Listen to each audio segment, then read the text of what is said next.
Hello everybody, Joe here with gardenofluma.com. Have you ever heard the term pugging a fruit tree or wondered what that meant? Today we're going to talk a little bit more about that.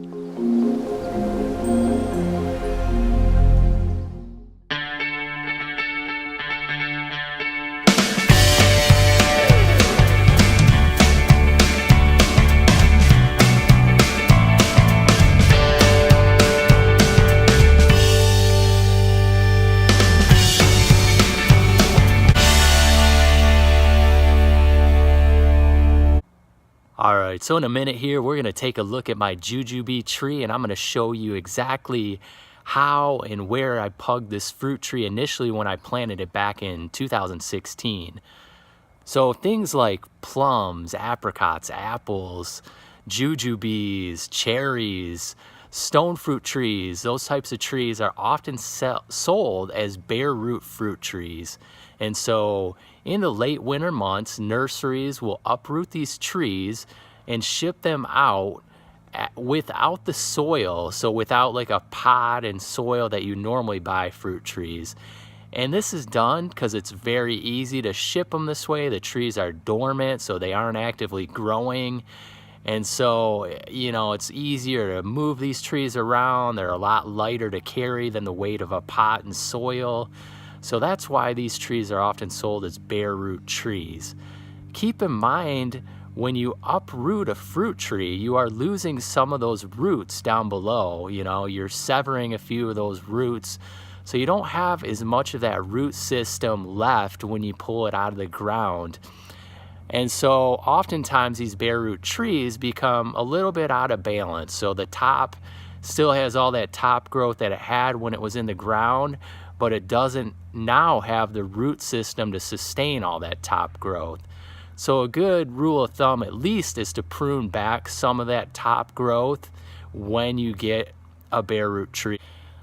Pugging is an awesome thing to do for bare root trees for this very reason. So you're basically starting with a good root system, cutting the tree down, and then that allows that root system to produce all that energy into creating new growth for the tree. So, you know, a lot of times we're scared to prune trees or to cut them back, but I can guarantee you that they're going to grow back more vigorous and healthy as ever when you pug a tree down.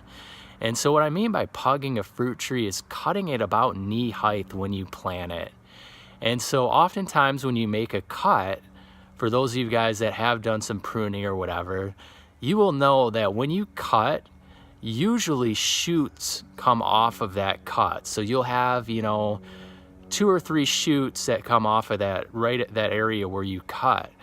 So that's going to create a structure for your tree and a base for your tree when you pug it initially. It also helps with managing the tree to keep it at a smaller size. So those of us that live in urban environments or want to grow more fruit trees in our backyard, we want to keep those trees manageable and at a small size so we can, you know, put more back there, make it easier to harvest the fruit. And so a lot of different things there. All right, so let's check out the jujube. I'll show you exactly where I cut it and how it looks now.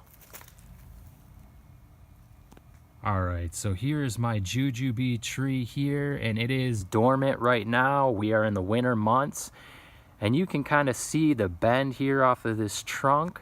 So right here, when I planted is where I made my initial cut.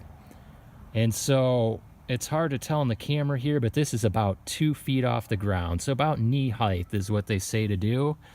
And so when I bought this tree as a bare root fruit tree, it was probably about 6 feet tall.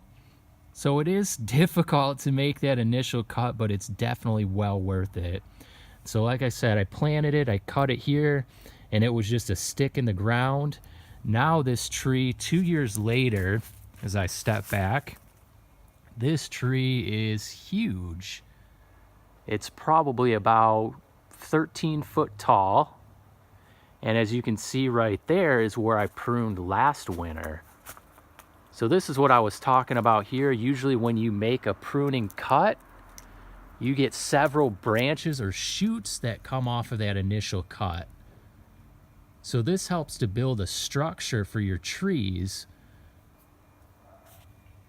to hold that fruit in different things. So this year I'm gonna prune this guy back again because it's getting a little bit larger than I'd like it. And so I'll make another couple cuts here to bring this guy back down. But there you go. So pugging is a great method for keeping your trees manageable, creating that nice low structure on your trees. Check me out at gardenofluma.com for more tips on growing in hot, dry climates. Thanks for watching.